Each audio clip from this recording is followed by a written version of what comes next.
Education ఫ్యూచరా, బిజినెసా? మన పిల్లల భవిష్యత్తు అసలు ఎక్కడికి వెళ్తోంది? ఒక చిన్న ఊర్లో అమ్మా నాన్న ఉంటారు. వాళ్ళ సంవత్సరం సంపాదించేది 4 లక్షలు. ఒక చిన్న simple life, simple dreams, peaceful nights. ఇదే వాళ్ళ జీవితం. వాళ్ళకు ఒక కొడుకు హైదరాబాద్కి షిఫ్ట్ అయ్యాడు.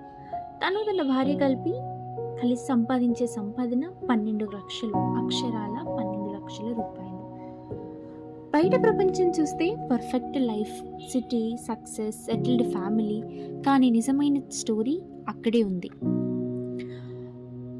లైక్ ఆల్ అదర్ పేరెంట్స్, వాళ్ళకు ఒక డ్రీమ్ ఉంది.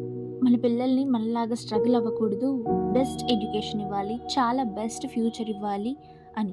ఇవన్నీ అవ్వాలంటే corporate school admission, international syllabus, dance class, music class, coding class, abacus, skating, olympiad coaching, etcetera etcetera etcetera.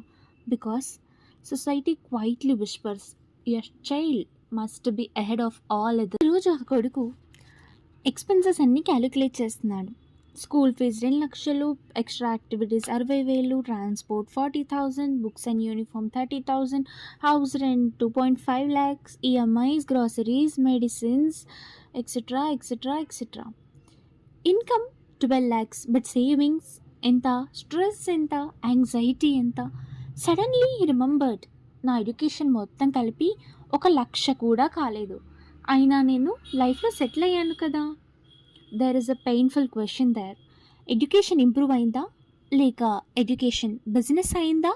If good educations exist only in corporate schools, village children future ఎవరిది? Small టౌన్లో ఉన్న kids dreams ఎవరు protect చేస్తారు? టాలెంట్కి price tag ఎందుకు? Another silent change happen. Parents started competing. My child learns piano అంటే ఒకరు, my child goes to international school అని ఒకరు, my child speaks fluent English అని ఒకరు. Like this, more money, more pride, more fees, more status. When did parenting became competition? Today parents are not raising children, they are running a race for admissions, race for repetition, race for comparison, and somewhere in between childhood of children is getting lost. Should new parents think twice before bringing the children into the world? Are we planning families based on love or based on affordability?